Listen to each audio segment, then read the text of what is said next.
प्यारे बच्चों नमस्कार।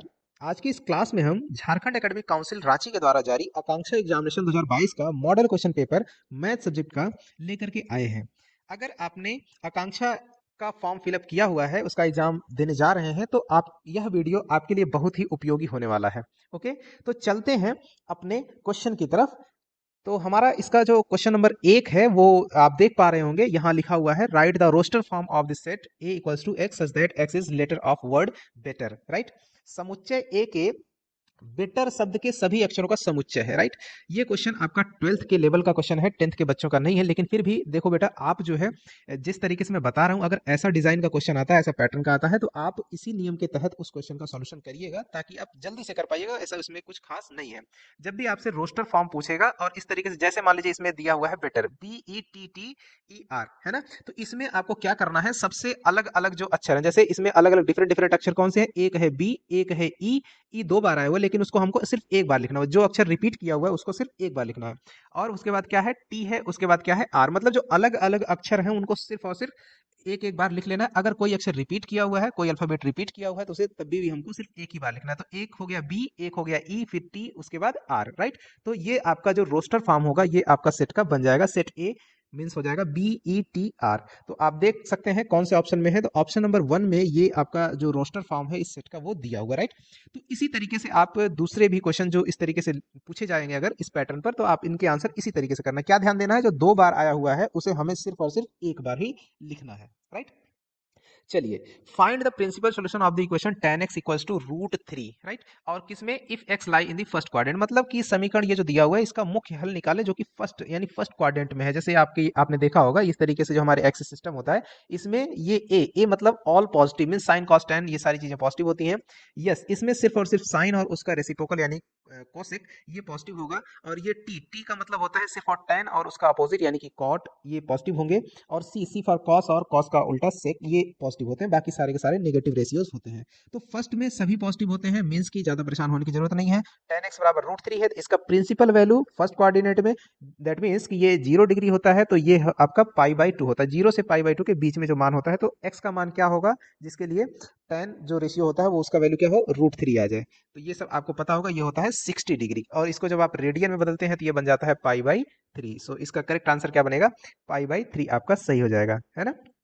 tan 60 का मान हो जाता है आपका √3। राइट, अब जो क्वेश्चन है 83, इस 83 क्वेश्चन में देखिए ये आपका 12th का क्वेश्चन है। राइट, इसके 12th का क्वेश्चन है, लेकिन ये है कॉम्प्लेक्स नंबर का।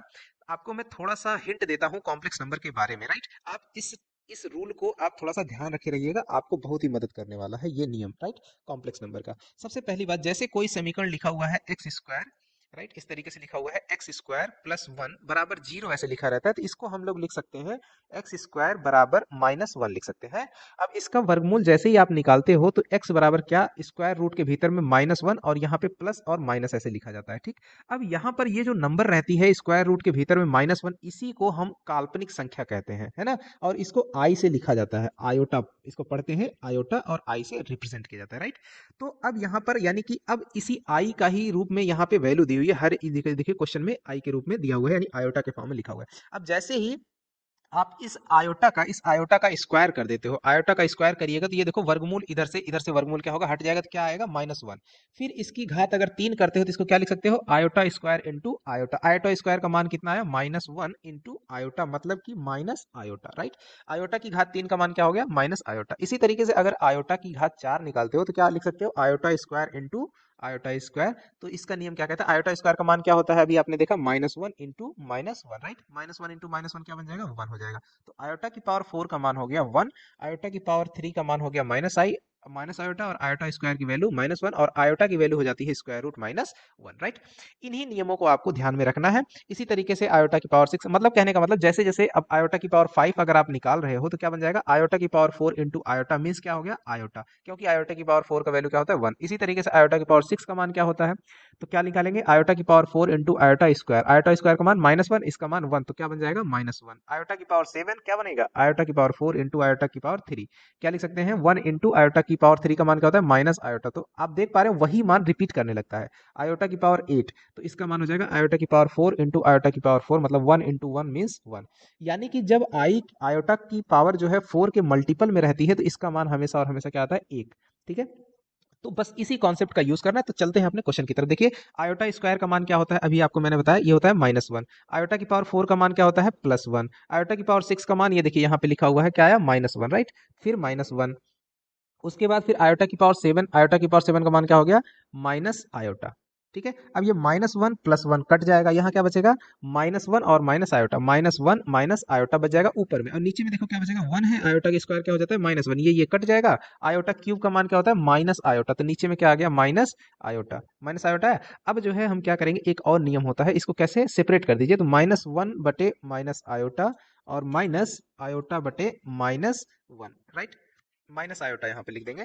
तो आप देख पा रहे हैं ये सीधा सीधा इससे रिमूव हो जाएगा, और ये माइनस का इससे प्लस बन जाएगा, और ये माइनस माइनस प्लस बनेगा, और ये बन जाएगा 1/आयोटा, है ना, 1/आयोटा, और यहाँ पे प्लस का 1। और आपको एक नियम बता रहे हैं कि 1 जो आयोटा होता है इसको लिख देते हैं माइनस आयोटा। ये कैसे आता है, बस आयोटा से ऊपर नीचे मल्टीप्लाई कर देंगे तो ये माइनस आयोटा आता है। आप इसको भी याद रखिएगा कि 1/आयोटा की वैल्यू होती है माइनस आयोटा।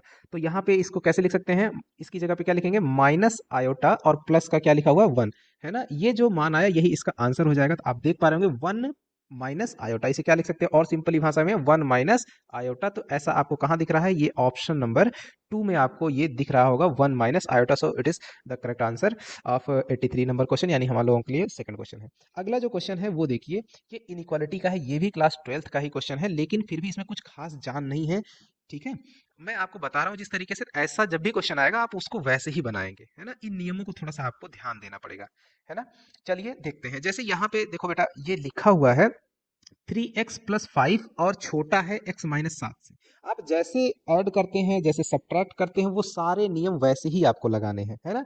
इसमें देखिए ये इनइक्वालिटी का क्वेश्चन है। आप क्या करेंगे, ये 3x है ना, ये इधर में आपका ये 3x है, और इधर पे x है। ये x को इधर लेकर के आते हो तो क्या मतलब, दूसरे पक्ष से एक पक्ष से दूसरी तरफ लाते हो तो क्या होता है, घट जाता है। तो 3x - x हो जाएगा, और प्लस क्या लिखा हुआ है, 5, और छोटा वाला चिन्ह ऐसे लिखा रहेगा, उधर क्या लिखा हुआ है, -7। इनइक्वालिटी के ये रूल्स हैं। अब इनको आपस में जब सब्ट्रैक्ट करिए तो क्या आएगा, इसे लिख सकते हो 2x + 5, और छोटा है -7 से। अब यहाँ से 2x, ये 5 को जो प्लस है इधर लेके जाओगे तो माइनस का बन जाएगा, लेस देन -7, और ये क्या लिख सकते हो, -5। देख रहे हो कितना आसान है।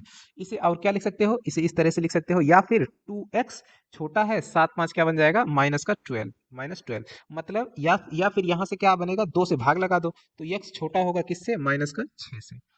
ठीक, ये जो आपको ये जो बात बता रही है, मतलब यक्स वो संख्या है जो कि -6 से छोटी है। -6 से छोटी का मतलब, और वो कैसी है, यहाँ देखो इंटीजर है, यानी पूर्णांक है। यक्स क्या है, यक्स क्या है, यक्स कोई पूर्णांक है, ये क्वेश्चन में बोल रहा है। तो यक्स वैसा पूर्णांक है जो कि -6 जो पूर्णांक है उस पूर्णांक से छोटा है। छोटा होने का मतलब, अगर कोई संख्या छोटी है किसी संख्या से, इसका मतलब वो संख्या रेखा पर उसके बाईं तरफ आ रही है। तो जैसे ये संख्या रेखा है, यहाँ पे आपका -6 है, तो इससे छोटी संख्याएं किधर आएंगी, यहाँ से इसकी इस दिशा में आएंगी, जो एरो बना के मैं आपको दिखा रहा हूँ। तो यहाँ पे आएगा -7, फिर आएगा -8, फिर आएगा -9। इस तरीके से ये संख्या से बढ़ती जाएगी, बढ़ेंगी ना। अब इसी को समूह में रख दीजिएगा तो आपको संख्या मिल जाएगी, यानी ऐसे डॉटेड लाइन से फिर क्या बनेगा, -9, -8, -7, ये लास्ट में आकर के रुक जाएगा। तो ये आपका आंसर बन जाएगा। ये कौन से ऑप्शन में है, ये आपका ऑप्शन नंबर सेकंड में देखिए, ये पूरा पूरा आपको दिख रहा है। ठीक, तो इसका मीनिंग ये होता है, इस तरीके से निकाला जाता है। ये भी वैसे क्वेश्चन तो आपका 12th लेवल का है, राइट। बहुत कम क्वेश्चन है जो कि आपके स्तर वाले हैं, लेकिन फिर भी चिंता करने की बात नहीं है। मैं जिस तरीके से बता रहा हूं आप वैसे करिएगा तो सब क्वेश्चन बन जाएंगे। अब जैसे इस क्वेश्चन में कह रहा है कि किसी अनुक्रम का सातवां पद 12 और सातवां पद तथा 12वां पद क्रमशः 34 और 64 दिया हुआ है ना। तो यहाँ पे जो चीजें दी हुई हैं उसको आपको वैसे लिखना है। सातवां पद आप कैसे लिखते हो, A7 कितना दिया हुआ है आपका, A7 है 34, राइट। और दूसरी बात क्या दी हुई है कि A12 दिया हुआ है आपको 64, राइट। तो A7 का मतलब होता है, आप लिख सकते हो A+6D लिख सकते हो, बराबर 34 है, इक्वेशन 1 बन जाएगा। और इसे लिख सकते हो A+11D बराबर 64। आप क्या करिएगा, इसे इक्वेशन नंबर 2 में से एक को घटा दीजिए, है ना। तो 11 में से 6 जाएगा तो क्या बच जाएगा, 5D, और A एक कट जाएगा, बराबर में 64 में से 34 को आप घटा दीजिएगा, कितना बचेगा, 30। तो यहाँ से D बराबर कितना आएगा, 6 आ जाएगा। D का मान कितना है, 6 आ गया, राइट। अब जब D की वैल्यू 6 आ गई तो D की वैल्यू किसी एक में रख दीजिए। तो 36 इसमें रखिएगा, जैसे मान लीजिए पहले ही क्वेश्चन में रखिएगा, तो A+6 × 6 यानी 36 बराबर 34। तो A का मान कितना आ गया, -2 आ गया, राइट।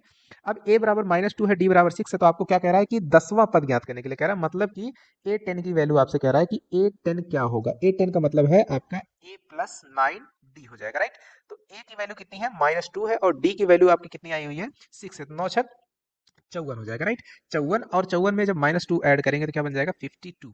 52, यानी A10 की जो वैल्यू आई वो आपकी क्या आ जाएगी 52। देखिए तो 52 है आपका ऑप्शन नंबर 2 में। तो ये इस तरीके से क्वेश्चन बनेगा। ये आपका क्वेश्चन जो था 85 नंबर का, ये आपका 10th लेवल का क्वेश्चन था। आई थिंक ये आपकी बुक का भी क्वेश्चन है, एनसीईआरटी वाली, राइट। अब जो क्वेश्चन है 86, ये तो भाई 12th का क्वेश्चन है, ये आप इसमें कोई संदेह नहीं है, ये चीज आपने कभी देखी भी नहीं है। लेकिन फिर भी चिंता करने की जरूरत नहीं है। जब भी आपसे कहेगा कि दीर्घवृत्त दिया हो और उसकी उत्केंद्रता ज्ञात करने के लिए कहे, एक्सेंट्रिसिटी ज्ञात करने के लिए कहे, तो इसका फॉर्मूला जो होता है वो देखो मैं यहाँ लिखने चल रहा हूँ, आप उसको याद रखिएगा। एक्सेंट्रिसिटी किसकी? इलिप्स की। इलिप्स को हिंदी में दीर्घवृत्त कहते हैं, ये देखो लिखा हुआ दीर्घवृत्त। इसकी उत्केंद्रता ज्ञात करने के लिए एक्सेंट्रिसिटी ज्ञात करने का फॉर्मूला होता है बी स्क्वायर बराबर ए स्क्वायर 1 माइनस ई स्क्वायर। यहाँ ई को ही इसेंट्रिसिटी बोलते हैं, ये जो फॉर्मूला है इसी का यूज होगा। यहाँ ई को ही इसेंट्रिसिटी, देखो इसेंट्रिसिटी ई से चालू हो रहा है, उसी का शॉर्ट फॉर्म में यहाँ पे सिंबॉलिक रूप में यूज किया गया है, राइट।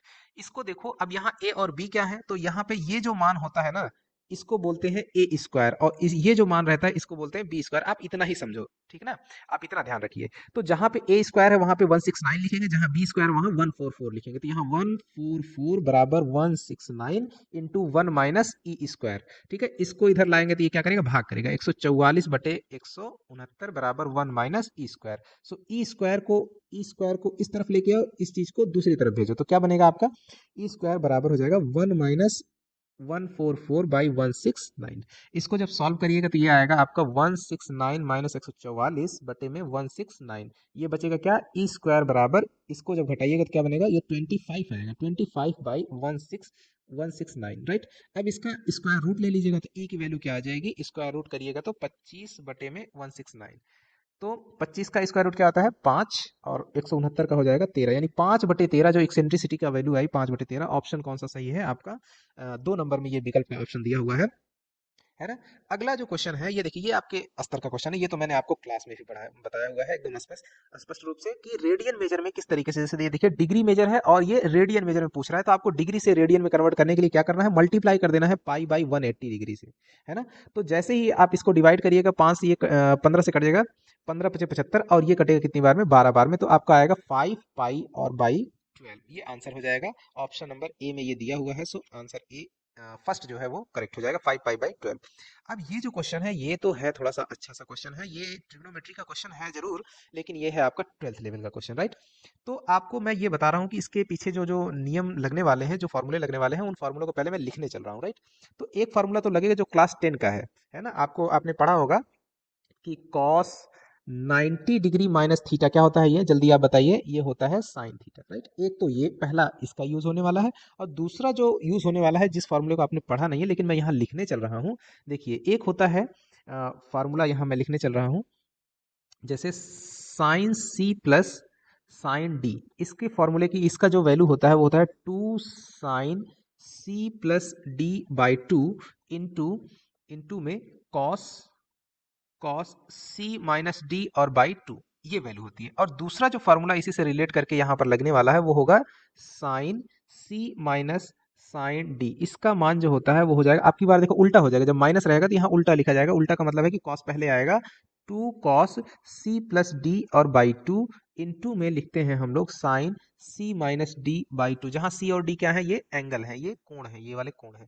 अब देखो सबसे पहले तो इसको हमको इस वाले फॉर्मूले के रूप में बदलना है, ठीक है। तो बदलेंगे कैसे, तो उसको आपको ध्यान देना पड़ेगा। जैसे cos 20 है, cos 20 को क्या लिखेंगे, सबसे पहले इसका यूज करके, तो cos 20 को लिख सकते हैं हम लोग, यहाँ से इसे लिख सकते हैं, cos 20 को लिख सकते हैं, cos 20 की जगह पे क्या लिख सकते हैं, 90 डिग्री माइनस 70 डिग्री, राइट। तो ये किसके बराबर हो जाएगा, आप ध्यान दीजिएगा, cos 90 माइनस 70, तो इसको लिख सकते हैं साइन 70 डिग्री। जैसे ही आप cos 20 की जगह पे क्या लिख देंगे, साइन 70 डिग्री, तो हमें हमारे पास ये जो वैल्यू बनेगी, ये जानते हो क्या बन जाएगी, ये बन जाएगी sine 70 degree plus sine 20 degree और डिवाइडेड बाई, नीचे में भी cos 20 की जगह पे क्या लिखेंगे, sine 70 degree minus sine 20 degree. अब आप इस फॉर्मूले को जो मैंने ऊपर में लिखा हुआ है, इन फॉर्मूले पे देखिए, तो सबसे ऊपर वाला जो लिखा हुआ है वो sine C plus sine D के जैसा लिखा हुआ है, तो इसकी जगह पे क्या लिख सकते हैं, 2 टाइम्स साइन, अब देखो 70 और 20 जोड़ेंगे तो 90, 90 का आधा कर देना, देखो सी प्लस डी बाई 2, 90 का आधा कितना हो जाएगा 45 डिग्री इंटू कॉस, कॉस की जगह पे सी माइनस डी, सी कितना है 70, डी कितना है 20, 70 में से 20 घटाएं कितना आएगा 50, 50 का फिर आधा कर देना तो कितना आ जाएगा 25 डिग्री, राइट। और नीचे में देखो क्या आएगा, नीचे में अब पहले कॉस आएगा, 2 into cos C plus D, मतलब हो जाएगा 70 प्लस 20, 90 का आधा 45 डिग्री, और इंटू में साइन साइन क्या आ जाएगा 25 डिग्री। इन दोनों फार्मूलों को हमने अप्लाई किया। अब देखो 2 से 2 कट जाएगा, डिवाइड हो जाएगा, और साइन 45 से कॉस 45 के मान दोनों के बराबर होते हैं, इसलिए आपके ये वैल्यू भी डिवाइड यानी कट जाएंगी। बचेगा क्या आपका, ये जरा देखो, यहाँ बचता है ऊपर में कॉस 25 डिग्री बचेगा और नीचे में बचेगा साइन 25 डिग्री। अब आपको एक फार्मूला 10 में भी पढ़ा होगा कि कॉस बटे साइन क्या होता है, इसकी वैल्यू होती है कॉट, क्या लिखेंगे, कॉट 25। लेकिन अब कॉट 25 तो आपके ऑप्शन में है ही नहीं कहीं, सारा का सारा tan में बदला हुआ है, तो कॉट 25 डिग्री को क्या लिख सकते हो, लिख सकते हो कॉट 90 डिग्री माइनस 65। 65 में जब 25 जोड़ोगे तो कितना आएगा, 90 आएगा ना। तो इसको इस तरीके से लिख सकते हैं, और ये बन गया कॉट 90 माइनस थीटा वाला फॉर्मूला, तो बन जाता है tan 65। कॉट 90 माइनस थीटा बराबर tan थीटा होता है। तो ऑप्शन नंबर फर्स्ट में दिया हुआ है tan 65 डिग्री, राइट। इस तरीके से आपको इन क्वेश्चन को बनाना है। आप इन फॉर्मूलों को थोड़ा सा ध्यान रखिएगा, तो ये क्वेश्चन जैसे आएंगे तो आप उनको तुरंत ही हल कर पाएंगे, राइट। चलिए आगे चलते हैं। अभी मैंने थोड़ी देर पहले आपको कॉम्प्लेक्स नंबर का कॉन्सेप्ट बताया था, है ना। बताया था कि मैंने जैसे कोई क्वेश्चन लिखा हुआ है एक्स स्क्वायर प्लस 1 बराबर 0, तो इसको लिख सकते हैं एक्स स्क्वायर बराबर -1, तो एक्स बराबर क्या लिखते हैं, प्लस माइनस रूट के भीतर में -1। इसी चीज का यूज कर देना है अब की वाले क्वेश्चन में। एक्स स्क्वायर प्लस 2 बराबर 0 लिखा है, तो इसको क्या लिख सकते हो, एक्स स्क्वायर बराबर -2, तो एक्स बराबर रूट के भीतर में -2 हो जाएगा, वो भी प्लस माइनस, राइट। तो अब -2 को किस तरीके से लिख सकते हो, एक्स बराबर रूट के भीतर में, ये प्लस माइनस तो है ही, -1 इंटू 2 लिख सकते हो। तो इसे क्या लिख सकते हो, रूट के भीतर प्लस माइनस, रूट के भीतर -1 इंटू में रूट के भीतर में 2, तो x बराबर क्या आ जाएगा, ये अब ये देखो, जो ये मान है रूट के भीतर में -1, इसको क्या कहते हैं, इसको आयोटा कहा जाता है। इसको लिख सकते हैं +-2 आयोटा, राइट। तो x का मान क्या निकल करके आता है, +-2 आयोटा, है ना। 2 आयोटा नहीं, सॉरी, यहाँ पर √2 है, यहाँ क्या है, √2 है, तो ये बनेगा √2 iota, right. Sorry for that. लेकिन ये आपका x का वैल्यू क्या आएगा, +-√2 आयोटा। कौन से ऑप्शन में है, ये भी आपका ऑप्शन नंबर फर्स्ट में है, राइट। चलिए आगे चलते हैं। Find rth term in the expansion of 1 plus x की पावर, ये भी क्लास 12 का क्वेश्चन है ना, ये भी क्लास 12 का क्वेश्चन है। तो आपको लेकिन चिंता करने की जरूरत नहीं है, मैं इसको भी सॉल्व कराता हूँ, आपको बताता हूँ। तो सबसे पहले आप ध्यान दें, ये बाइनोमियल क्वेश्चन, बाइनोमियल थियरम जो होती है 12th में, वहाँ का क्वेश्चन है। ये जो है बाइनोमियल एक्सपेंशन, जब इसका जो होता है वो होता है, आपको देखो कैसे, कुछ भी नहीं पता उसके बाद भी आप इस क्वेश्चन को आराम से बना पाओगे। देखो कैसे, इसका हल जो होता है, इसका एक्सपेंशन मैं लिखने जा रहा हूँ, NC0 plus NC1x plus NC2x² plus NC3x³ plus ऐसे चलता जाता है। मान लीजिए NC4x⁴ plus and so on, plus and so on, इसी तरीके से ये लिखा जाता है। अब जरा सा आप अपने कॉमन सेंस का यूज करो, है ना। अब ये जो 1 प्लस x⁴n है, इसका एक्सपेंशन ये लिखा हुआ है, इसका एक्सपेंशन ये लिखा हुआ है, राइट। अब जो पहला पद है, पहले पद पे जरा गौर देना, है ना। ये पहला पद है, फर्स्ट टर्म है, फर्स्ट टर्म, ऐसे आप समझते थे ना, फर्स्ट टर्म में यहाँ नीचे में क्या आया हुआ, 0। यहाँ पे ध्यान देना, यहाँ कुछ नहीं है, इसका मतलब x की पावर क्या है, 0 है। और ये है आपका सेकंड टर्म, ध्यान देना, सेकंड टर्म, सेकंड टर्म में यहाँ पे क्या आया, 1 आया है, जबकि इसकी घात भी 1 है, राइट। ये वाला टर्म कौन सा, ये कौन सा पद है, ये है आपका थर्ड टर्म, राइट। ये है आपका फोर्थ टर्म, ये है फोर्थ, है फोर्थ है, तो यहाँ पे 3 आया, यहाँ पे 3 आया, मतलब एक कम हो जा रहा है। जौन से नंबर वाला पद कह रहा है, उससे यहाँ पे क्या हो जाता है, एक कम हो जाता है, राइट। तो ऐसे ही इसने क्या कहा कि आरवां पद है ना, आरथ टर्म, देखो आरथ टर्म बोल रहा है ना, तो आरथ टर्म कह रहा है, तो जाहिर सी बात है, तो क्या बनेगा, n तो हर जगह सेम है, यहाँ भी सेम, यहाँ भी सेम, यहाँ भी सेम, यहाँ से, तो सबसे पहले n बनेगा c।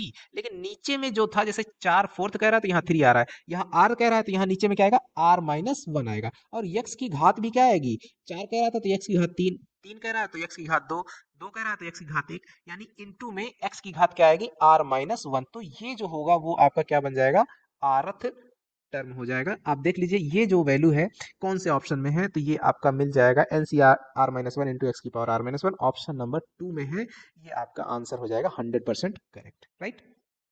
तो बेटा आप जो है क्या करना, इस एक्सपेंशन को थोड़ा सा ध्यान रखिएगा। ये एक्चुअली है तो 12th वाले, अब आप पढ़े नहीं हो, लेकिन फिर भी देखो, जहाँ कुछ नहीं है वहां से कुछ सही वाले कॉन्सेप्ट को लेकर के हम लोग चलेंगे। अब तो हमने आपको जो पढ़ाया हुआ है क्लास 10th के लेवल का ही, क्लास 10th में ही सारी चीजें बताई हुई हैं, लेकिन अब ये है आपकी क्लास 12th की चीजें। फिर भी जहां हम कुछ नहीं जानते वहां कुछ करके आएंगे जरूर, है ना। तो चलते हैं अगले क्वेश्चन की तरफ, 91, राइट।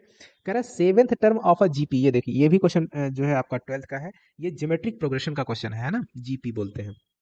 आपने यहाँ पे अर्थमेटिक प्रोग्रेशन ही पढ़ा हुआ है। मैं आपको बताया भी था क्लास में मैंने कि आगे चल करके आप ज्योमेट्रिक प्रोग्रेशन भी पढ़िएगा। फिर भी कोई बात नहीं, जैसे एपी होती है वैसे ही जीपी होती है। मैं यहाँ पर आप कुछ भी नहीं जानते हो, लेकिन फिर भी जितना बता रहा हूँ उतना आप ध्यान दीजिएगा, तो गारंटीड आप इस सभी क्वेश्चन को आसानी से बना लीजिएगा, है ना। तो जहां पर एपी में एनवा पद का फॉर्मूला क्या आप पढ़े थे, एपी में आप एनवा पद का फॉर्मूला पढ़े थे, है ना। एपी में एनवा पद का फॉर्मूला आपने क्या पढ़ा था, ये रहा, है ना। एपी में हमने पढ़ा था कि ए एन बराबर a plus n minus one into d होता है, राइट। ये एपी का एनवा पद होता है। अगर जीपी रहेगी तो ये एपी का है। अगर जीपी कहे यानी गुणोत्तर श्रेणी कहे, इसमें क्या होते हैं, सभी पद किसी खास संख्या के मल्टीप्लीकेशन के रूप में आते हैं, मल्टीप्लायर के रूप में आते हैं, मल्टीप्लाई कर करके बनते हैं। तो इसका जो एन होता है यानी एनवा पद होता है, वो होता है ए इंटू आर की पावर एन माइनस वन। इसको थोड़ा सा हमें ध्यान देना है। जहां ये डी जो है, इसे क्या कहते थे, सार्व अंतर कहते थे। इसे क्या कहते थे, सार्व अंतर। यहाँ पर ये जो आर है, इसे कहते हैं सार्व अनुपात। सार्व अनुपात। इसमें अगले वाले पद में से उसके ठीक पहले वाले पद को घटाते थे, इसमें अगले वाले पद से उसके ठीक पहले वाले पद को क्या कर देंगे, पहले वाले पद से भाग दे देंगे, है ना। तो अब क्या करेंगे, जैसे अब इसमें कह रहा है कि सातवां पद चार था, है ना। इसमें थोड़ा सा कम समझ में आ रहा है, आप इंग्लिश वाले को देखिए। If seventh term of A GP is 8 times, सातवां पद जो है वो 8 गुना है किसका, फोर्थ टर्म के।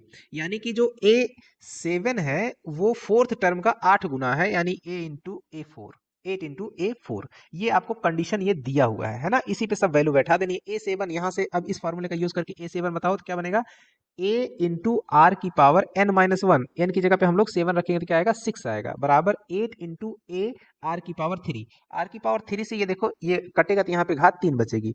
अब उसके बाद यहाँ ए से ए भी रिमूव हो जाएगा, यानी आर की पावर 3 बराबर क्या आ गया, 8। तो आर का मान कितना आ गया, आर का मान आ गया 2, है ना। क्यों, क्योंकि 8 का मतलब होता है 2 की पावर 3। अब आधार समान होगा तभी घात समान है अगर, तो इसका मतलब इनके बेस भी समान होने वाले हैं, यानी आर का मान क्या हो जाएगा, 2 हो जाएगा। सो उसी आर को ही हम लोग सार अनुपात कहते हैं। इस तरीके से देखा आपने क्या, कितना आसानी से क्वेश्चन ये बन गया, है ना, सिंपल।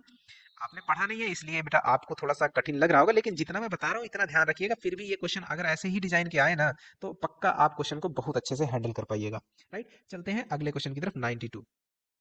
अब इस क्वेश्चन में आप देखिए, if 3x minus four y plus seven बराबर जीरो और ax plus nine y plus one बराबर zero are perpendicular then find a. अगर ये दोनों रेखाएं परस्पर लंबवत है तो ए का मान ज्ञात कीजिए। देखो ये भी कक्षा 11 12 का क्वेश्चन है, लेकिन फिर भी मैं बताता हूँ, ये रेखा का क्वेश्चन है, लाइन का क्वेश्चन है।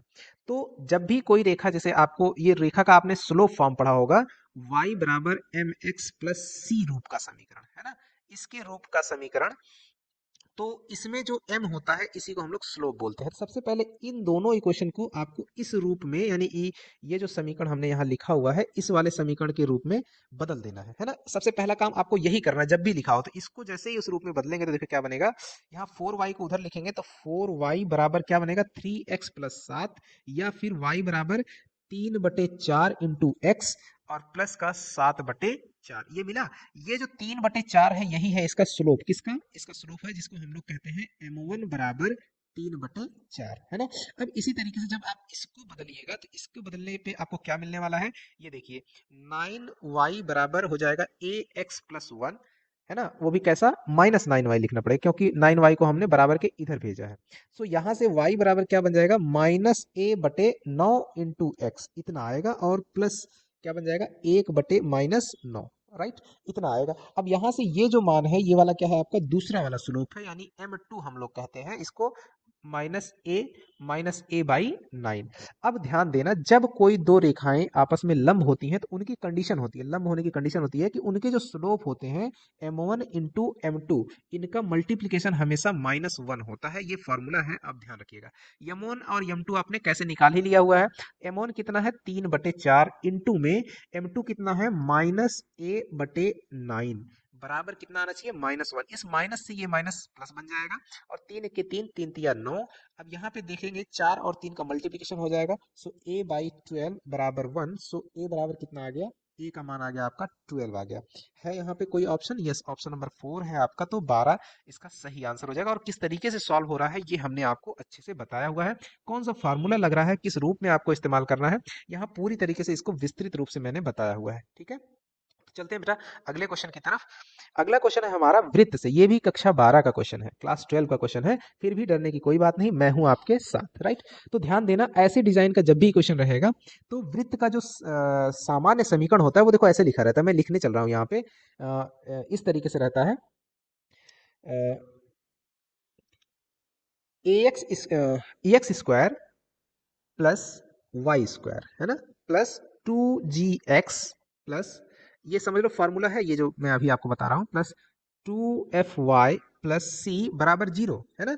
ये एक जनरल इक्वेशन है किसका, वृत्त का सामान्य समीकरण है। इस वृत्त का जो केंद्र होता है, इसका क्या केंद्र, इसका केंद्र होता है माइनस जी और माइनस एफ, है ना। और इसकी जो त्रिज्या होगी, इसकी त्रिज्या का फॉर्मूला, यानी त्रिज्या कैसे निकालेंगे, तो त्रिज्या निकालेंगे इस जी का स्क्वायर कर देंगे प्लस एफ स्क्वायर और माइनस सी, यहाँ पे जो सी आया था, ये जो सी है, इस सी का मान वहां रख देंगे। इन दोनों का मान आपको, इन दोनों फार्मूले की जरूरत आपको पड़ती रहेगी। इनको आप नोट कर लीजिए साइड में। अभी के लिए हमारे पास क्या कह रहा है, इसका केंद्र कह रहा है। तो बराबर के उधर जो 5 है, इसको यहाँ -5 कर दो और ये ऐसे बराबर 0 कर लो। अब क्या करना है, यहाँ पे जो रहेगा इसका आधा कर दो। इसका आधा कितना हो जाएगा, -4। इसका आधा कितना हो जाएगा, -2। अब इन्हीं में माइनस से मल्टीप्लाई कर दीजिए, माइनस जी माइनस, तो क्या बन जाएगा 4, 2। यही आपका सेंटर हो जाता है, यानी केंद्र हो जाता है, ठीक है।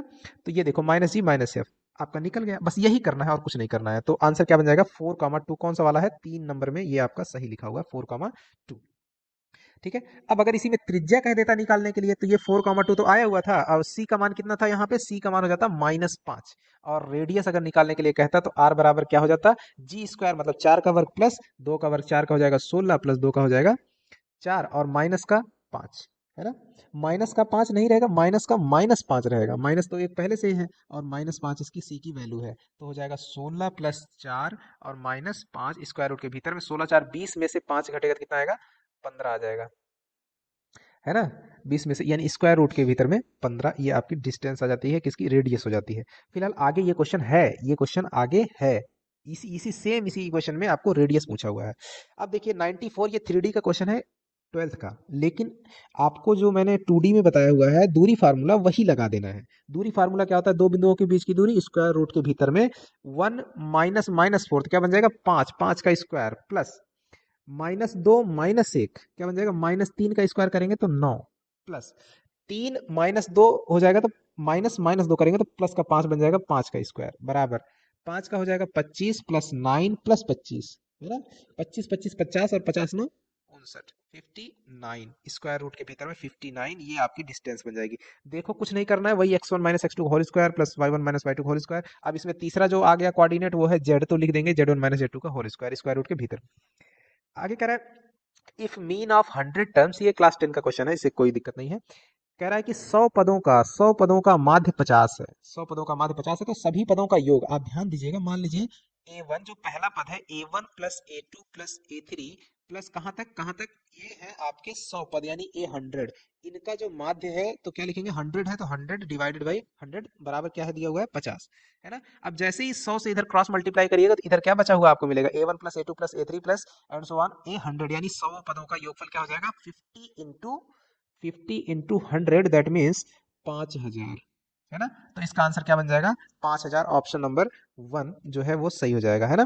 अब अगला कह रहा है किसी वृत्त पर स्थित 21 बिंदुओं से होकर जाने वाली कितनी जीवाएं खींची जा सकती हैं। ये थोड़ा सा टेक्निकल क्वेश्चन है, क्लास 12 का ये, लेकिन आप चिंता मत करिए, मैं हूं ना, है ना। ये एक सर्कल है, कोई भी जीवा जब खींची जाएगी तो वो दो बिंदुओं से होकर के बनती है। तो ये जो दो है, दो दो खास है ना, दो बिंदुओं को जोड़ने से एक रेखा बनती है, यानी कि एक जीवा बनेगी। ऐसे ही इस वृत्त के ऊपर कितने बिंदु हैं, ये इन बिंदुओं की संख्या है 21।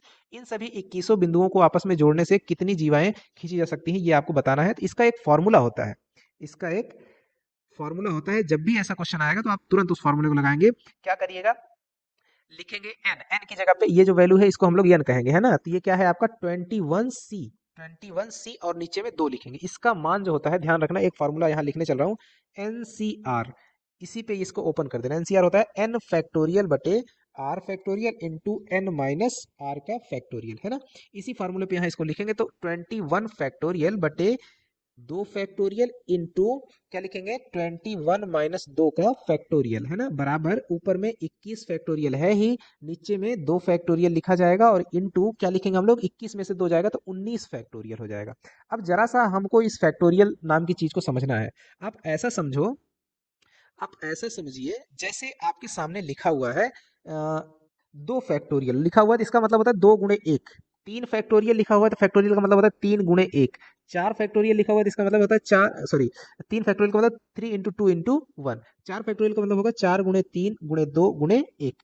इसी प्रकार अगर 5 फैक्टोरियल लिखा हुआ है तो 5 फैक्टोरियल का मतलब होता है 5 इंटू 4 इंटू 3 इंटू 2 इंटू 1। अब आपको ये पैटर्न समझ में आ गया कि ये जो ऐसे बिंदी जैसा लकीर और उसके नीचे बिंदी बना हुआ है ये चीज, इसको फैक्टोरियल बोलते हैं। और इसका मीनिंग क्या होता है, 6 फैक्टोरियल का मतलब होता है, इसको ऐसे भी लिख सकते हैं 6 इंटू 5 फैक्टोरियल, है ना, यानी कि 6 गुणे 5 गुणे 4 गुणे 3 गुणे 2 गुणे 1 इस तरीके से। अब हम समझ रहे हैं कि आप इस पैटर्न को समझ गए होंगे। ऐसे ही 21 को लिख सकते हैं 21 गुणे 20 गुणे 19। अब आगे ज्यादा लिखना नहीं है, 19 फैक्टोरियल लगा दीजिए, है ना, और नीचे में 2 गुणे 1 2 फैक्टोरियल का मान हो गया, गुणे में 19 फैक्टोरियल ऐसे लिखा रहने दीजिए, ये 19 फैक्टोरियल से कट जाएगा, बराबर क्या आएगा, ऊपर में आएगा 21 गुणे 20, 21 गुणे 20 और बटे में क्या आएगा 2। 2 आएगा ना, 2 से ये एक बार में और ये 10 बार में, तो आंसर क्या बन जाएगा 210, 210, है ना, कहीं पे ये आपका ऑप्शन नंबर 1 में था, है ना, ये आपका पहला वाला जो ऑप्शन है 210 ये सही हो जाएगा, राइट। तो इस तरीके से यहाँ पे मैंने आपको एक खास खास फार्मूले जो भी जरूरत पड़ रही है यहाँ पे क्वेश्चन को सॉल्व करने के लिए वो सारी चीजें मैं आपको बताता चल रहा हूँ। आप इनको साइड में आप अपने नोट्स अपनी कॉपी में एक प्रकार से नोट भी करके रख सकते हो ताकि आपको हेल्पफुल हो। 97 है तो क्वेश्चन कहने के लिए क्लास 10 का, लेकिन जो इसका लेवल है वो लेवल है आपका क्लास 12 का, है ना, क्योंकि इस तरीके के फॉर्मूले आपके क्लास 10 में नहीं है ना। फॉर्मूले का अब देखिए मैं कॉन्सेप्ट भी आपको समझाते चलता हूँ, ध्यान देना बेटा। जिस तरीके से कह रहा है कि सम, ये जो चीज दी हुई है ये आपकी एस एन दी हुई है, ठीक। तो सबसे पहला आपका काम क्या है कि आप एस एन माइनस वन निकाल लो। एन माइनस वन जहां एन है वहां एन माइनस वन लिख देना है। तो सबसे पहले एन माइनस वन का whole square plus 2 times N minus one हो जाएगा, ठीक, बराबर क्या करेंगे N minus one A minus B का होल स्क्वायर पे ओपन कर दीजिए, तो बनेगा N square minus 2n plus 1 plus 2n हो जाएगा ये और माइनस 2 हो जाएगा, राइट।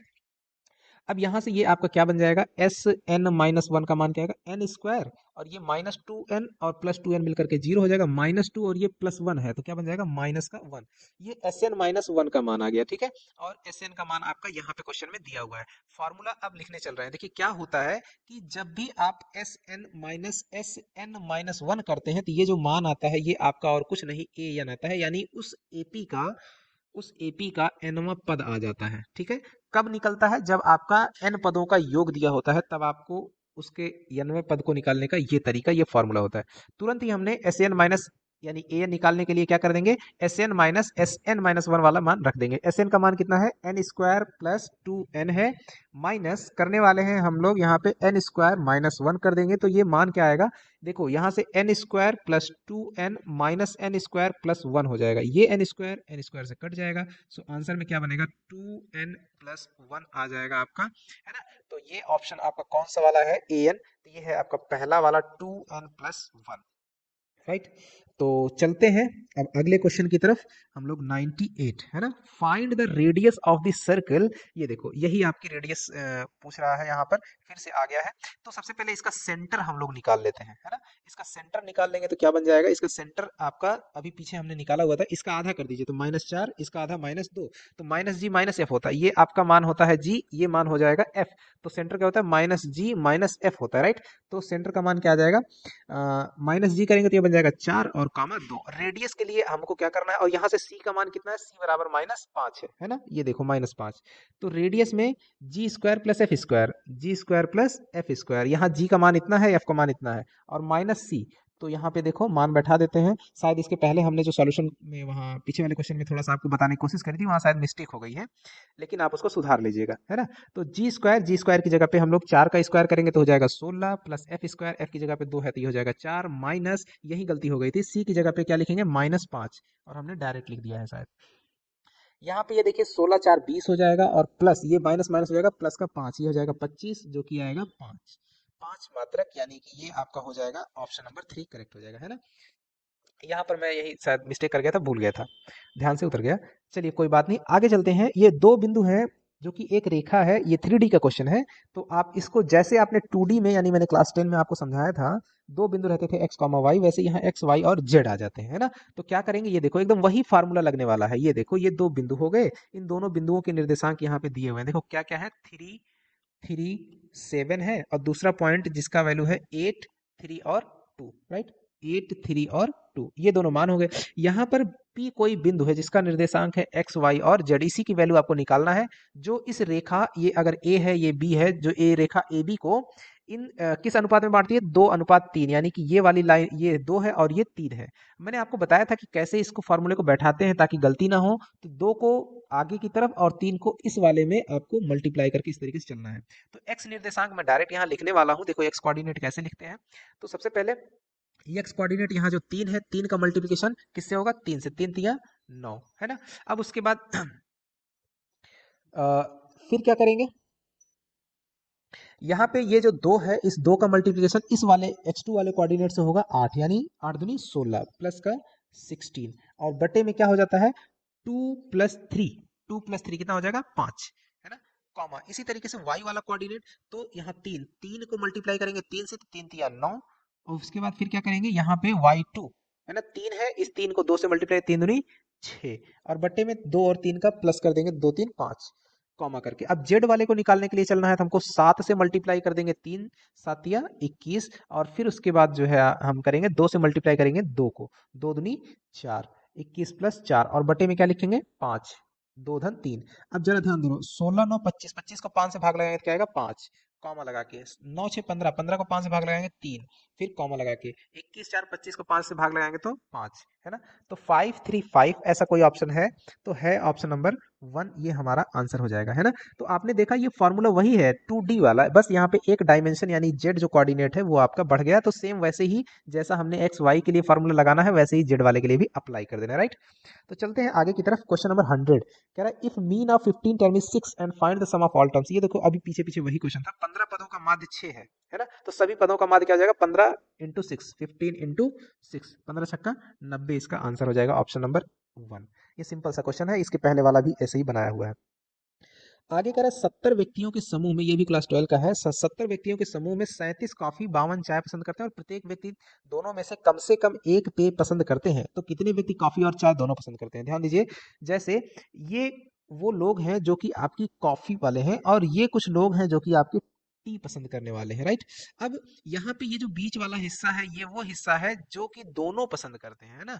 तो यही दोनों वाली संख्या आपको पूछ रहा है, तो इसको निकालने का जो फॉर्मूला होता है, इसको इंटरसेक्शन बोलते हैं। ये जो मैंने अभी कलर किया हुआ है रेड कलर से बीच वाला हिस्सा, इसको इंटरसेक्टिंग पार्ट बोलते हैं। मतलब कि इंटरसेक्शन का मतलब होता है जो दोनों में कॉमन हो, वेस्टर्निस्ट हो, यानी कि जो कॉफी भी पीते हो और चाय दोनों पीते हो। तो इसका जो फॉर्मूला होता है, ये होता है number of A union B बराबर number of A plus number of B minus number of A union B. ये ए यूनियन बी का सॉरी, यहाँ ए इंटरसेक्शन बी होगा। ये ए यूनियन बी का मतलब होता है ये टोटल, ये होता है टोटल। टोटल कितने हैं, 70 है ना। जिसमें से एन ए हो गया आपका 37 कॉफी वाले ए, बी क्या है आपका 52 हो जाएगा चाय वाले, और ए इंटरसेक्शन बी क्या है, वो है आपका दोनों। तो कितने, ये देखा, कॉफी और चाय दोनों, है ना। ये वाले कौन है, ये वाले हैं आपके इंटरसेक्शन वाले। तो जैसे ही आप इस इंटरसेक्शन वाली वैल्यू को यहाँ लाएंगे और इस वाले को इसकी जगह पे ले आएंगे, तो ये फॉर्मूला कैसे बन जाएगा, यहाँ मैं लिखने चल रहा हूँ, number of A intersection B बराबर n A plus n B minus n A union B, है ना। तो यहाँ पे आप सबका मान रख दो, एन ए की जगह पे हम लोग क्या लिखेंगे 37 प्लस 52 और माइनस ए यूनियन बी कितना है आपका 70 है। तो 37 और 52 जोड़ेंगे तो कितना होगा, 7 और 2 9 हो जाएगा, 5 3 8, 89 माइनस 70 बराबर कितना आएगा 19 आ जाएगा। ये 19 लोग ऐसे हैं जो कि चाय और कॉफी दोनों पसंद करते हैं। सो इसका आंसर आपका कितना बन जाएगा, ऑप्शन नंबर 2 19 इसका सही हो जाएगा, राइट। तो चलते हैं अगले क्वेश्चन की तरफ। 102 नंबर का क्वेश्चन है, ये देखिए कह रहा है कि एक tan x का मान दिया हुआ है आपका, tan x की वैल्यू दी हुई है -5/12। तो tan x क्या होता है, एक समकोण त्रिभुज में आपका ये लंब बटे क्या दिया हुआ है, आधार। ये समकोण त्रिभुज है तो इसमें लंब बटे आधार, लंब कितना है -5 है, आधार कितना है 12 है। तो आप समझ पाएंगे 5 12 है तो ये वाला इसकी लंबाई कितनी हो जाएगी 13 हो जाएगी।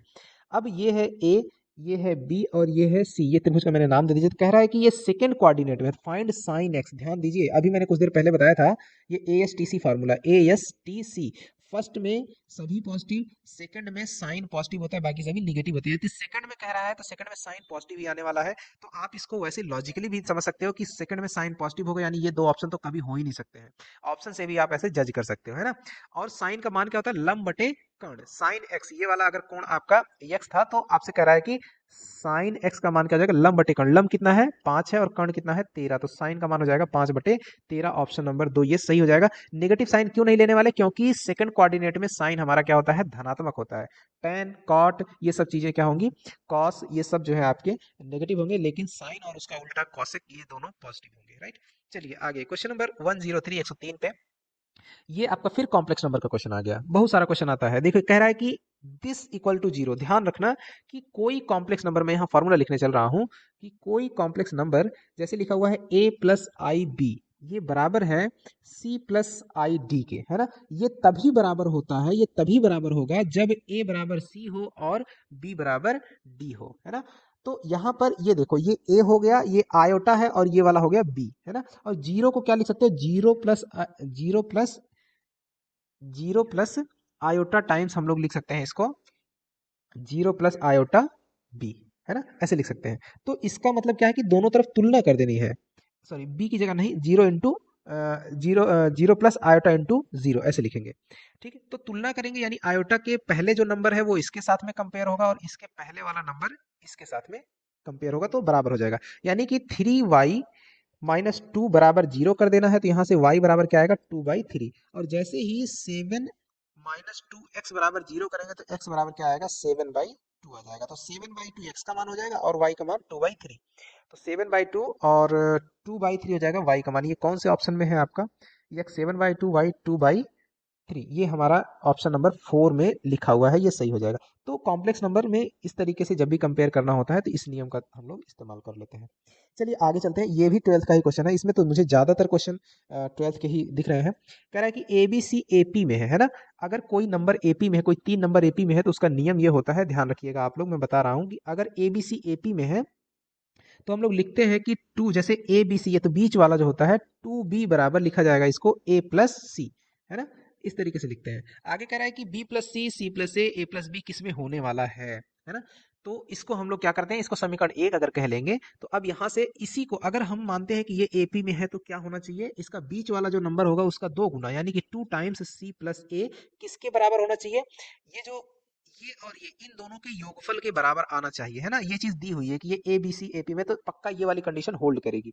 अब हमको कह रहा है कि इसको चेक करना है कि किस में होगा, तो 2 टाइम्स सी प्लस ए के बराबर होना चाहिए ए, ये वाला और इन दोनों का योगफल, यानी लिखेंगे बी प्लस सी प्लस ए प्लस बी। अगर इनका सम जो है इस वाले नंबर के इसके बराबर आ जाता तब हम कहेंगे कि ये तीनों नंबर जो दिए थे ये भी किस में होंगे, एपी में होंगे, क्योंकि एपी की कंडीशन हम लोग सेटिस्फाई करा रहे हैं। तो यहाँ से बी और बी मिलकर के हो जाएगा 2b प्लस ए प्लस सी, राइट। अब 2b की जगह पे हम लोग लिख सकते हैं ए प्लस सी और प्लस ए प्लस सी पहले से ही है, तो यहाँ पे मिल जाएगा 2 टाइम्स ए प्लस सी, और यही चीज आपकी यहाँ पे ये दी हुई है। इसका मतलब है कि ये जो नंबर दिया हुआ है ये अभी आपका किस में है, एपी में है, ये जीपी में नहीं होगा। सो आंसर आपका फर्स्ट ही होने वाला है, एपी, राइट।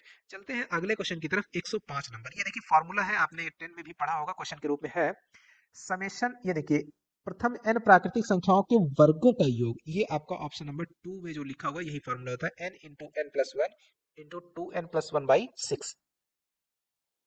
चलिए क्वेश्चन नंबर 106 यानी 106 नंबर पे, find the coordinate of the focus of the parabola, है ना। ये भी क्वेश्चन 12 का है। चलिए मैं आपको थोड़ा सा यहाँ बताता हूँ।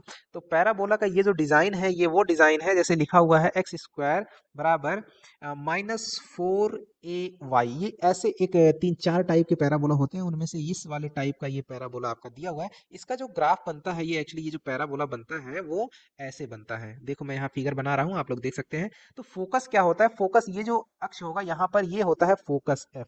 इस वाले के लिए मैं अभी फॉर्मूले के रूप में लिख रहा हूँ, अभी क्वेश्चन पे बैठाता हूँ उसको। तो इसका फोकस क्या होगा, ये कौन सा एक्सिस है, ये आपका वाई अक्ष है ना। वाई अक्ष पे जो कोई निर्देशांक होता है वो किस तरीके का दिखता है, वो होगा 0, वाई लिखा जाएगा, वाई का, लेकिन ये नीचे की तरफ है तो यहाँ पर ये लिखा जाता है माइनस का ए, राइट।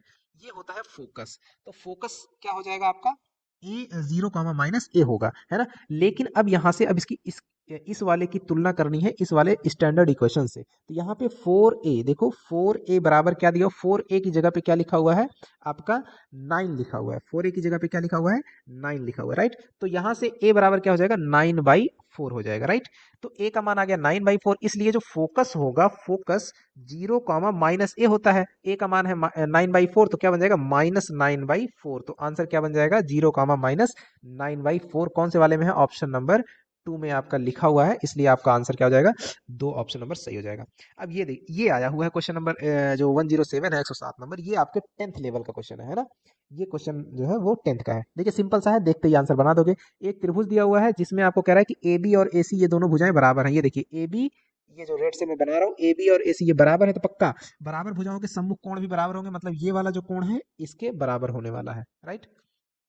और आपको दिया हुआ है कि ये कोण कितना है, ये है 50, तो पक्का ये वाला भी क्या बन जाएगा 50। ये 50 50 100, तो ये वाला कोण, ये त्रिभुज बन रहा है, तो ये वाला कितना 100 100, ये बन जाएगा 80 डिग्री। ये 80 है, एक ही चाप के द्वारा, एक ही चाप बीसी एसी बीसी के द्वारा एक वृत्त के एक ही ओर है ना परिधि पर यहाँ पे कोण जो बन रहा है ये दोनों बराबर होंगे। ये 80 है, तो ये वाला भी 100% क्या बन जाएगा 80 बन जाएगा। ऑप्शन नंबर 3 आपका सही हो जाएगा। ये क्लास 10 का है, देख करके आप आसानी से बना सकते हो। आगे कह रहा है कि एक त्रिभुज की भुजाएं 3 4 और 5 सेंटीमीटर हैं। तो आप पहले इन मैजिकल नंबर्स पे नजर डालो। ये मैजिकल नंबर मैं इसलिए कह रहा हूँ क्योंकि इन नंबर्स में एक खास रिलेशन होता है ना। ये जो नंबर्स होते हैं ये हमेशा पाइथागोरस थ्योरम पे फिट बैठते हैं। जैसे कुछ खास खास नंबर होते हैं, मैं आपको बता दे रहा हूँ। जैसे पहला तो एक हो गया 3 4 और 5, इन तीनों को आप ध्यान रखिएगा। जैसे आपका हो गया 6 हो गया, 8 हो गया और 10 हो गया। एक और नंबर बताते हैं, जैसे 12 हो गया, 13 हो गया और 5 हो गया। ये तीनों नंबर जब भी आ जाए समझ जाना कि ये आपका क्या बना, किस पे, पाइथागोरस प्रमेय पर ये फिट बैठेंगे। यानी कि ये तीनों अगर किसी त्रिभुज की भुजाएं हैं तो पक्का वो त्रिभुज कैसा बनेगा, वो त्रिभुज हमेशा और हमेशा एक समकोण त्रिभुज होता है, राइट। तो यहाँ से तो हमको पता चल गया कि ये जो भुजाएं हैं ये किसी समकोण त्रिभुज की है। समकोण त्रिभुज, ये देखिए है ना। अगर ये 3 है, ये 4 है, तो पक्का ये वाली बड़ी भुजा आपकी 5 बनने वाली है। आगे कह रहा है कि उस त्रिभुज का क्षेत्रफल उस त्रिभुज के मध्य बिंदुओं से मिलाने वाला त्रिभुज का क्षेत्रफल। अब आपको एक प्रॉपर्टी बताते हैं, क्लास 9 में आपने पढ़ा हुआ है। कोई त्रिभुज है, जैसे इस त्रिभुज के मध्य बिंदु, ये इसका मध्य बिंदु ये हो गया, और इन मध्य बिंदुओं को जैसे आप जोड़ देते हो ना, तो ये जो एरिया बनता है, ये जो मैं कलर कर रहा हूँ, इसका ये जो एरिया होता है पूरे त्रिभुज के एरिया का, यानी ए बी सी, ये पूरा बड़ा वाला जो त्रिभुज है, इस वाले त्रिभुज के क्षेत्रफल का क्या होता है जानते हैं, 1/4 हो जाएगा। अगर ये डी ई एफ है तो 1/4 गुणे एरिया ऑफ क्या बन जाएगा ए बी सी, मतलब पूरे ए बी सी त्रिभुज के क्षेत्रफल का 1/4 हो जाता है। तो पूरा ए बी सी त्रिभुज, ये देखिए हमारा बड़ा वाला त्रिभुज है, तो इस, अगर ये ए बी सी है तो यहाँ पे area of A B C कितना बनता है, ये बन जाएगा 1/2 गुणे आधार कितना है 3 और गुणे में 4 है ना। तो ये 2 से कटेगा, 2 दूनी 4, कितना आया 6 सेंटीमीटर स्क्वायर। ये बड़े वाले त्रिभुज का एरिया है। लेकिन इस त्रिभुज के मध्य बिंदु से बनने वाले त्रिभुज का क्षेत्रफल, जैसे इसका ये मिड पॉइंट यहाँ यहाँ अगर हो जाए, तो ये जो त्रिभुज बनेगा, इस वाले त्रिभुज का क्षेत्रफल क्या हो जाएगा, बड़े वाले का 1/4, तो उसका क्षेत्रफल क्या बन जाएगा 6/4 सेंटीमीटर स्क्वायर। मतलब क्या, 2 3 6 और 2 दूनी 4, मतलब 3/2 सेंटीमीटर स्क्वायर। इसका आंसर हो जाएगा सही। तो 3/2 सेंटीमीटर स्क्वायर आपका ऑप्शन नंबर 3 सही हो जाएगा, राइट। तो ये 9 क्लास की प्रॉपर्टी है, आपको उसको ध्यान रखना पड़ेगा। ये भी आपका 10th स्टैंडर्ड क्वेश्चन है, ये हम कह सकते हैं पक्का। अगला क्वेश्चन है, ये भी 10th स्टैंडर्ड का क्वेश्चन है। प्रदत्त चित्र में ये ओ ए बी सी एक समचतुर्भुज है, रोम्बस है, जहां 10 सेंटीमीटर त्रिज्या वाला एक वृत्त है जिसपे ए बी सी 3 शीर्ष दिए हुए हैं, है ना। तो अब देखो यहाँ पे आपको कुछ नहीं करना है। ये वाली जो साइड है ये भी क्या है त्रिज्या है, ये भी क्या है त्रिज्या है, ये वाली भी क्या है त्रिज्या है ना। ये सब त्रिज्याएं हैं।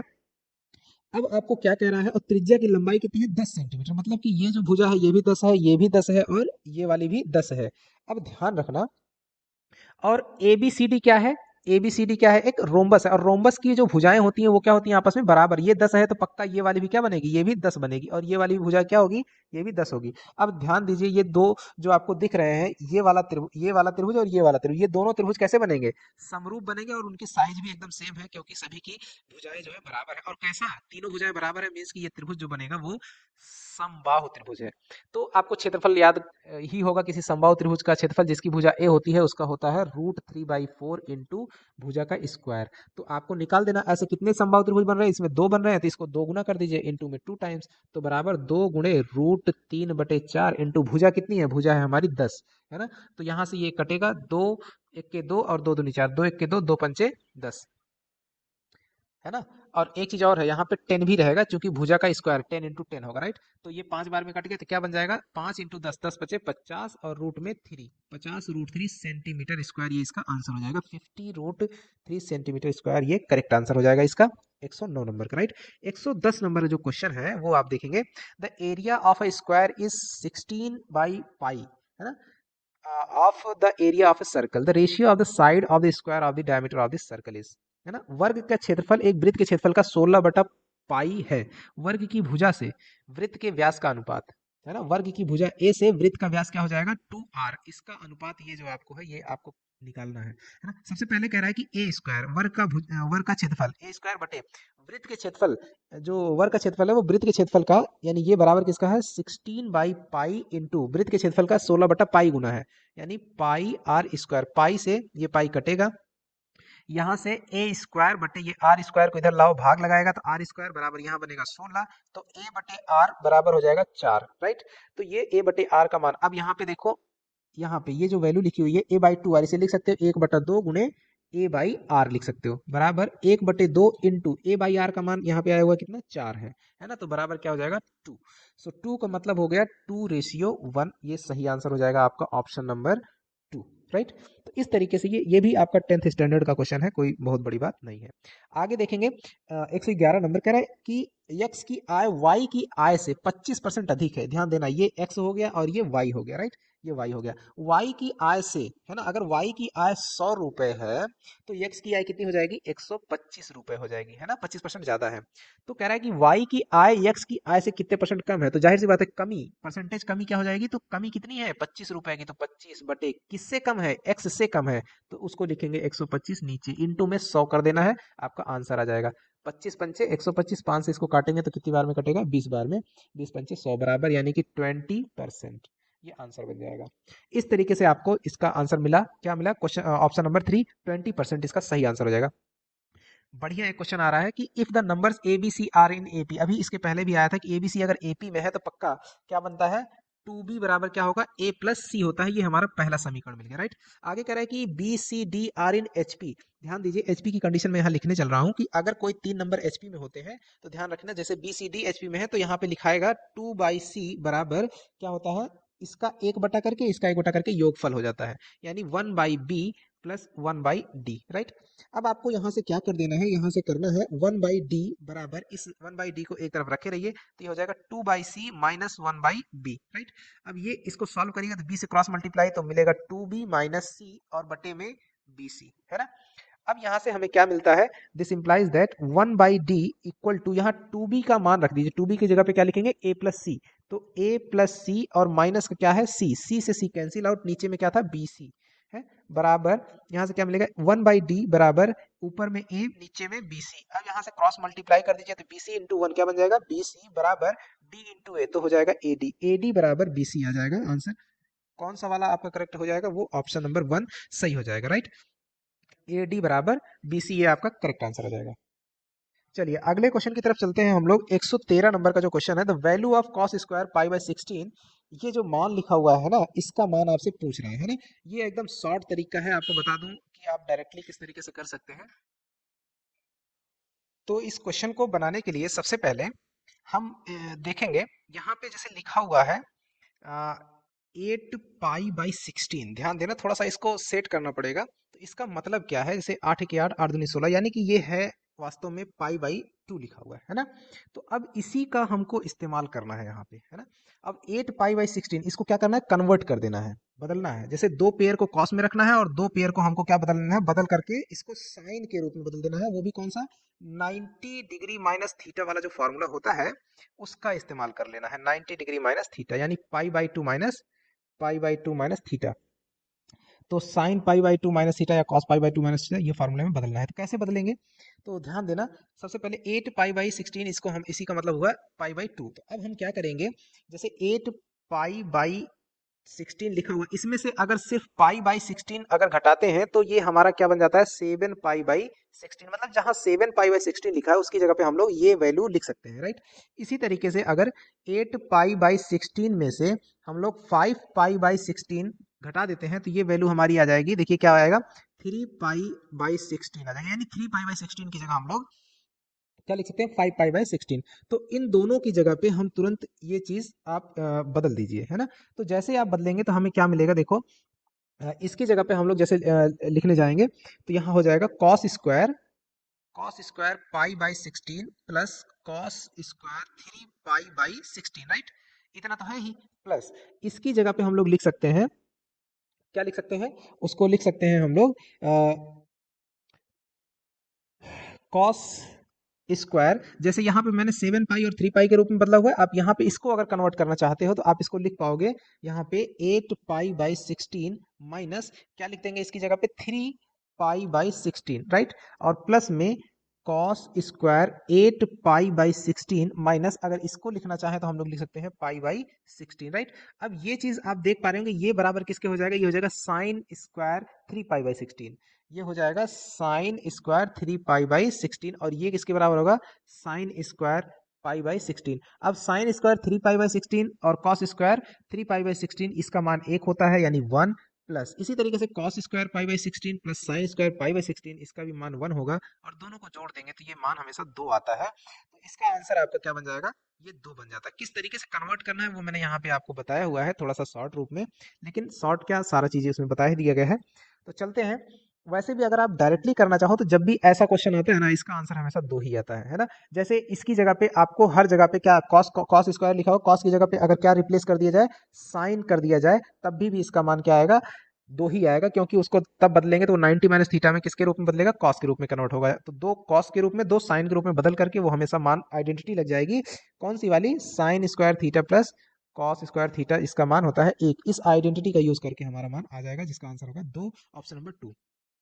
Area of the triangle whose vertices A B C are respectively 3 4 -4 3 8 और 6, है ना। तो ये हमारा जो मान है, ये आपका x1 हो गया, ये y1 हो गया, x2 हो गया, y2 हो गया, ये x3 हो गया, ये y3 हो गया। आपने क्लास 10 में फार्मूला पढ़ा हुआ है कि एरिया ट्रायंगल का जो होता है वो होता है 1/2 x1, उसके बाद क्या होता है y2 माइनस y3 प्लस, है ना।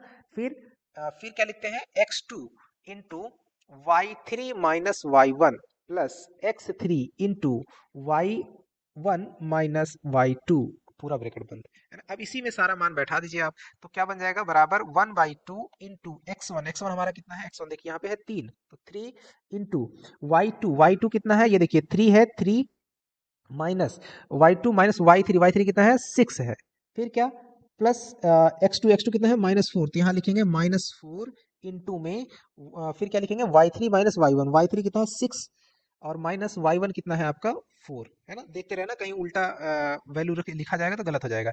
x3 कितना है, x3 है 8, और इंटू में y1 कितना है हमारा 4, और माइनस y2 कितना है आपका 3, राइट। ये सब वैल्यू हो गई। अब आपको इसको कैलकुलेट करना है, तो बराबर में ये क्या बनेगा, मैं यहाँ लिख रहा हूँ बराबर 1/2, है ना। यहाँ पे देखिए 3 माइनस 6 क्या बन जाएगा, -3 से 3 मल्टीप्लाई करेंगे तो माइनस का 9, राइट। अब यहाँ -4 है और 6 में से 4 जाएगा 2 बचेगा, 2 इंटू -4 तो 4 दूनी 8, क्या बन जाएगा माइनस का 8। अब यहाँ 4 में से 3 जाएगा तो कम हो जाएगा तो 1 बचेगा, और 1 इंटू 8 क्या बन जाएगा, प्लस का 8। अब 8 से 8 ये कट जाएगा, बराबर ये 1/2 और इंटू में -9, दैट मीन्स कि -9/2। लेकिन ध्यान रहे कि क्षेत्रफल जो चीज है वो कभी निगेटिव नहीं होती है, ऋणात्मक क्षेत्रफल नहीं होता कभी, इसलिए इसका आंसर हम लोग क्या लिखेंगे, ओनली 9/2।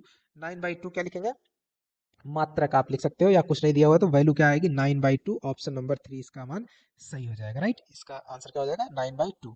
अगला क्वेश्चन है, ये देखो 15 में 1 + tan स्क्वायर है, इसका मान क्या होता है, ये आइडेंटिटी आपको पता होनी चाहिए, है ना। ये 1 + tan स्क्वायर ये होता है सेक स्क्वायर ए के, और नीचे में ये होता है कोसेक स्क्वायर ए के, है ना। 1/cosec स्क्वायर, कॉसेक को ऊपर लेके जाओ और सेक को नीचे लेके आओ तो क्या बन जाएगा, ऊपर में ये बन जाएगा साइन स्क्वायर ए, और नीचे में बन जाएगा ये कॉस स्क्वायर ए, और साइन बटे कॉस क्या होता है टेन, तो टेन स्क्वायर ए इसका मान हो जाएगा, ऑप्शन नंबर 4 में लिखा हुआ, जो कि सही हो जाएगा, राइट।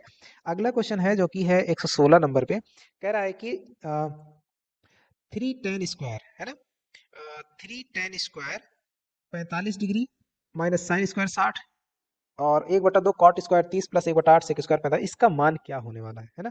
तो 3 इंटू 45 का मान 1 माइनस साइन स्क्वायर 60, साइन 60 का मान आपको पता है कितना होता है, √3/2, उसका वर्ग कर देंगे तो क्या हो जाएगा 3/4, और माइनस 1/2 इंटू में कॉट 30, कॉट 30 का मतलब tan 30 का उल्टा, tan 30 का मान कितना होता है 1/√3, उसका उल्टा करेंगे तो √3, और स्क्वायर कर देंगे तो ओनली 3, प्लस 1/8 इंटू में, ये देखो सेक स्क्वायर 45, सेक 45 यानी कॉस 45 का उल्टा, कॉस 45 √1/√2, तो इसका हो जाएगा √2, स्क्वायर करेंगे तो ओनली 2, 2 1 के 2, 2 दूनी 4, सॉरी 2 चौके 8, यहाँ पे 4 हो जाएगा। तो ये वैल्यू क्या बन जाएगी, इसको हम लोग यहाँ लिख रहे हैं, तो ये बन जाएगा देखो 3 1 के 3 माइनस 3/4 माइनस 3/2 और प्लस का 1/4। अब यहाँ पे इसे लिख सकते हो 3 माइनस 3/2, और इसको एक साथ लिख लो प्लस 1/4 माइनस 3/4, राइट। तो ये सॉल्व, इसको सिंप्लीफाई और कर लीजिए, तो 2 3 6 में से 3 जाएगा, 3/2 हो जाएगा, और प्लस यहाँ पे देखो ये 1/4 में से 3/4 कम हो जाएगा, तो क्या हो जाएगा -2/4, मतलब कि -1/2, राइट। तो अब देखो 3 में से 1 जाएगा, कम होगा तो 2 बचेगा, 2/2 यानी कि 1, इसका आंसर क्या बन जाएगा, 1 आएगा, जो कि ऑप्शन नंबर 1 में लिखा हुआ है, पहला ऑप्शन सही हो जाएगा। What is the chance of throwing 10 exactly in one throw with 2 dice, 2 dice यानी 2 पासे अगर फेंके जा रहे हैं, तो उनके जो number of sample space NS होता है वो 6 × 6, एक बार फेंकने पे 6 आता है, दोबारा फेंकेंगे फिर 6 आएगा, तो 6 × 6 यानी 36, ये total number of sample space हो जाता है 36। अब जो फेवरेबल इवेंट है यानी नंबर ऑफ फेवरेबल इवेंट, उनकी संख्या क्या है, तो पहले फेवरेबल इवेंट का जो सेट होगा वो क्या होगा, क्या आना चाहिए, ठीक ठीक 10 फेंके यानी 10 आए, तो 10 कब कब आ सकता है, तो 10 आ सकता है पहले पे, या तो 6 आ जाए, 4 आ जाए, या फिर 4 आ जाए 6 आ जाए, या फिर दोनों पे क्या आ जाए, 5 संख्या आए। यही 3 ही स्थितियां हैं, यानी नंबर ऑफ फेवरेबल इवेंट, उनकी संख्या कितनी हो गई, 3। तो प्रोबेबिलिटी क्या बन जाएगी, probability of event E equal to 3/36, यानी 1/12, है ना, 1/12, लेकिन ऐसा कोई ऑप्शन है नहीं, हमको लगता है कि ये कुछ इसमें मिस्टेक हुई होगी, तो ऑप्शन नंबर 3 में आप बना लीजिएगा, ये इसका हो जाएगा 1/12 इस तरीके से, राइट। चलते हैं क्वेश्चन नंबर 118 की तरफ। एक समबाहु त्रिभुज की भुजा और उसकी ऊंचाई, समबाहु त्रिभुज है ना, एक त्रिभुज है इस तरीके से, ये है समबाहु, अगर इसकी भुजा है ए, ये भी ए और ये भी ए है, तो यहाँ से कह रहा है इसकी ये जो ऊंचाई है ना, ये अगर पूरी पूरी ए है, तो ये इतनी कितनी हो जाएगी, a/2, तो ये वाली लंबाई कितनी बनेगी, यही ऊंचाई है, और ये इसका मान क्या हो जाएगा, √3/2 ए हो जाएगा, है ना। कैसे, पाइथागोरस प्रमेय लगा देंगे, ये आपका परपेंडिकुलर बनेगा। तो यहाँ से कह रहा है कि भुजा तथा ऊंचाई, भुजा कितनी है, भुजा है a बटे में ऊंचाई h, यानी कि √3/2 इंटू में a से a कट जाएगा, तो ऊपर में आएगा 2 और नीचे में आएगा √3, यानी कि 2:√3 आंसर हो जाएगा, 2:√3 ऑप्शन नंबर 2 में लिखा हुआ है, इसलिए वो करेक्ट आंसर हो जाएगा। आगे 119 नंबर क्वेश्चन में, उन दो बेलनों के आयतन का अनुपात क्या होगा जिनमें पहले बेलन की ऊंचाई दूसरे के व्यास के बराबर तथा पहले बेलन के व्यास दूसरे की ऊंचाई के बराबर। थोड़ा सा कॉन्सेप्चुअल और अच्छा क्वेश्चन है। जैसे मान लीजिए हमने पहले बेलन में हमने सब उसका आयतन लिखा हुआ है πr², उसकी त्रिज्या हमने ली है कैपिटल R और ऊंचाई भी कैपिटल S से लिखी। दूसरे का है हमने पाई छोटे r से लिखा हुआ है, r² और छोटा h इसकी हाइट है। तो यहाँ से देखो, लेकिन पहला कौन है दूसरा कौन है ये एग्जैक्ट पता नहीं है ना। तो अभी हमारा आंसर के हिसाब से ये जिस तरीके से आएगा वो हम जान जाएंगे। तो यहाँ पे आ गया r² और कैपिटल H बटे छोटा r² और स्मॉल h, राइट। अब हम लोग चलते हैं इसकी कंडीशन की तरफ। पहले बेलन की ऊंचाई, अगर हम पहले बेलन की ऊंचाई कैपिटल H मान रहे हैं, तो h बराबर क्या दिया हुआ है, दूसरे के व्यास, दूसरा का व्यास क्या हो जाएगा 2r, ये पहला समीकरण। और आगे क्या यहाँ से देखो, फिर कह रहा है कि तथा पहले बेलन का व्यास, पहले बेलन का व्यास क्या हो जाएगा 2r, जो कि किसके बराबर, दूसरे की ऊंचाई यानी छोटा h, राइट। यहां से आप देखोगे तो h बटे छोटा h बराबर क्या मिल जाएगा, कैपिटल R, और बटे में इन दोनों को आप अगर डिवाइड करने जाएंगे तो कैपिटल H बटे H, यानी सॉरी यहाँ स्मॉल r और नीचे में कैपिटल R आएगा, इस तरीके से आएगा, राइट। तो यहां से हमने क्या देखा कि h इंटू कैपिटल R बराबर क्या हो जाएगा, छोटा h इंटू R। तो जो कैपिटल H R है, मतलब एक रूप में इसको बदल देना है। तो यहाँ पर हम लोग क्या लिख सकते हैं, R इंटू RH और बटे में r² इंटू एच लिख लेंगे। तो आर एच, इस आर एच की जगह पे हम लोग क्या लिखने वाले हैं, ये वैल्यू छोटा एच और आर लिख देंगे। तो capital R into H R बटे में r² इंटू एच, एच से एच कैंसिल आउट हो जाएगा, और उसके बाद यहाँ से एक r से ये r कट जाएगा, तो बचेगा क्या, r बाई छोटा r, राइट। तो अब यहाँ से अब हम देखेंगे, यहाँ इस वाले पे आकर के देखिए 2r बराबर h है, तो यहाँ से r बराबर क्या हो जाएगा, h/2 हो जाएगा। अब इस r की जगह पे ये मान बैठा देंगे, तो क्या बन जाएगा, h/2 और बटे में r, तो मतलब h/2r हो गया। लेकिन हमको पता ही नहीं है कि पहला वाला कौन सा है, दूसरा वाला कौन सा है। अगर इस अनुपात को उलट देते हैं तो यही आंसर हमारा क्या बन जाएगा, 2r और बटे में h आंसर हो जाएगा, जो कि ऑप्शन नंबर फर्स्ट है, राइट। तो इस तरीके से इस क्वेश्चन को हमने बनाया। अगला है, लास्ट क्वेश्चन है इस पेपर का।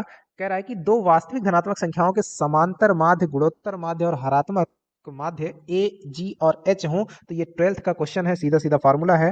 तो जी स्क्वायर बराबर ए इंटू एच होता है। ऑप्शन नंबर 1 इसका सही हो जाएगा। ये A P A M arithmetic mean, geometric mean और हार्मोनिक मीन, इन तीनों के बीच में ये रिलेशनशिप होती है।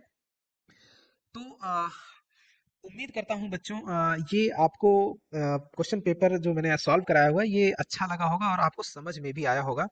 सो मिलते हैं अगले वीडियो में। हम लोग साइंस वाले क्वेश्चन को भी कवर करेंगे। जो साइंस का जो 40 नंबर का जो 40 क्वेश्चन है उनको, उनके आंसर्स को आपके सामने लाने वाले हैं। तो तब तक के लिए धन्यवाद। मिलते हैं अगले वीडियो में।